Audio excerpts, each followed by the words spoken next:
Queridos hermanos, con la profundidad que le es habitual, San Juan Evangelista nos presenta un aspecto capital del Hijo Eterno de Dios, nuestro Señor Jesucristo, justo en este momento de la Cuaresma, en esta parte de nuestro camino.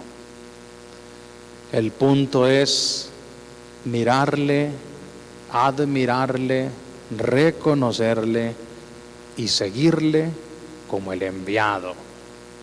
Por eso este evangelio que hemos escuchado está lleno de símbolos que conectan la vida de Jesús con toda la historia de la salvación. La primera lectura, esta unción del Mesías Rey, que fue David, un ungido, un enviado por Dios a salvar al pueblo en un momento determinado, a guiarlo, a protegerlo, es una figura pasada del futuro que vendría, cuando llegara el verdadero Mesías Rey, el definitivo, el que iba a guiar, a proteger al pueblo e incluso a entregar su propia vida por nosotros. Importa que tengamos presente la transfiguración de la que fuimos testigos en el segundo domingo de Cuaresma. Jesús se presenta allí con sus vestiduras blancas como el Hijo Eterno de Dios, en la persona de nuestro Señor Jesucristo. El Padre lo ratifica: este es mi Hijo en quien tengo puestas mis complacencias. Escúchenlo, miren su forma de vivir, su manera de tratarse conmigo, que soy su Padre, y su manera de tratarlos a ustedes, a quien Él ha asumido como sus verdaderos hermanos. Ese modelo es el que tenemos que ver y nunca perderlo de vista, especialmente de cara al Viernes Santo, al sacrificio, a la entrega de Cristo por nosotros. Lejos de ser un episodio simplemente trágico que truncó el proyecto de Jesús, es en realidad la culminación de la salvación, del plan que el Padre tenía trazado desde la antigüedad para salvarnos, para mostrarnos su amor. Y en ese contexto entra esta hermosa historia, un milagro en el que Jesús le da o le crea la vista a un hombre que no era simplemente un ciego que la había perdido, sino alguien que no la tenía, ciego de nacimiento. Ahí inmediatamente entramos nosotros, porque ese hombre, cuyo nombre ni siquiera se dice, es la humanidad sin el Mesías, es la humanidad sin la palabra encarnada que es Cristo nuestro Señor. Su persona, sus enseñanzas, su manera de vivir, su sacrificio, su muerte y su resurrección van a ser nuestra luz. De manera que inmediatamente el relato nos implica a todos. Por eso que denominamos pecado original, se nos veló la mirada y perdimos del horizonte de nuestras vidas a Dios como el eje, el centro de todo lo que existe, incluyendo nuestra vida. Ese ciego de nacimiento que es cada uno de nosotros necesita que le devuelvan la vista, o más bien que se la creen porque no la tiene. No es casual el gesto pequeño pero profundamente simbólico de Jesús al escupir y al hacer de la tierra barro. Nos recuerda el acto creador de Dios cuando creó por vez primera al ser humano, hombre y mujer. Con esto se nos está indicando, viene a continuación, desde la cruz hacia abajo, una nueva creación, un renacer a la vida, un volver a poder mirar y a tener aquellos dones que perdimos por el pecado original. No es casual, si se fijaron, la gradualidad tremenda que tiene el relato que acabamos de escuchar.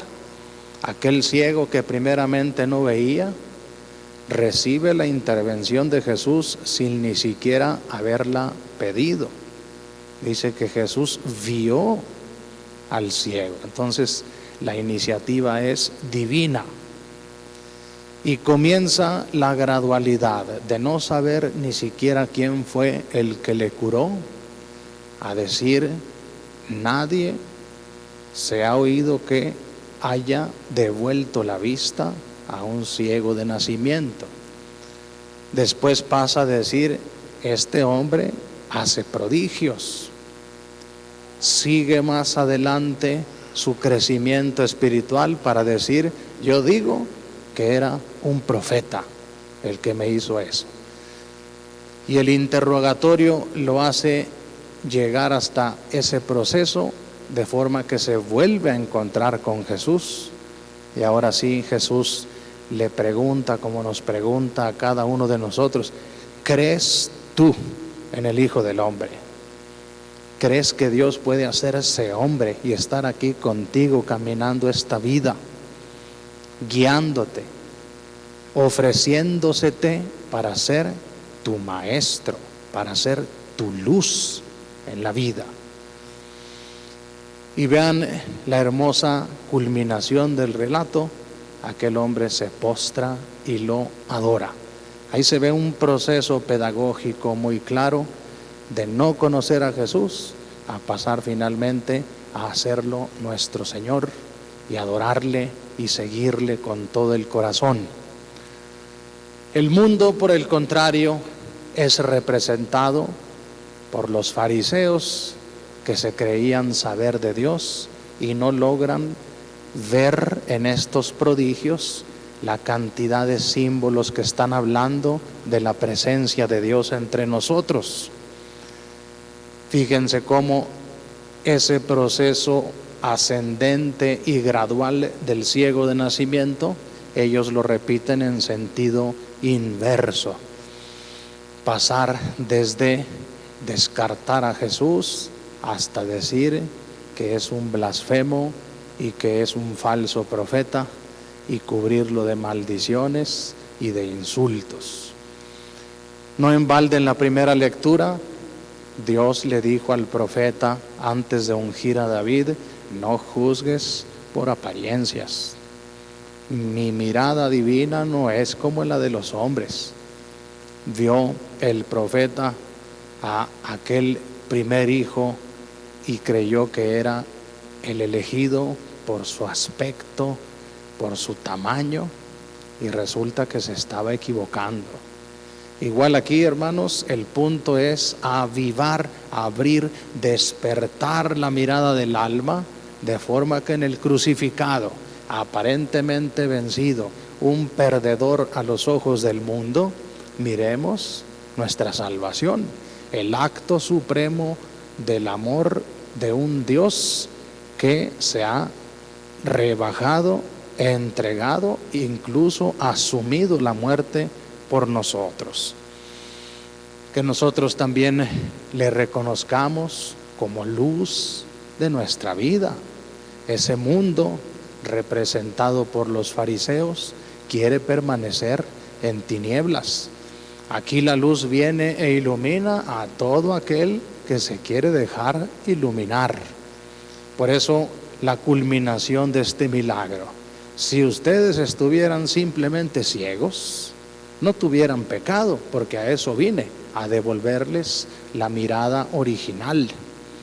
Pero como dicen que ven, permanecen en su pecado, porque están firmes, seguros y ciertos que su conclusión es la definitiva. Juzgan según el mundo, no según Dios.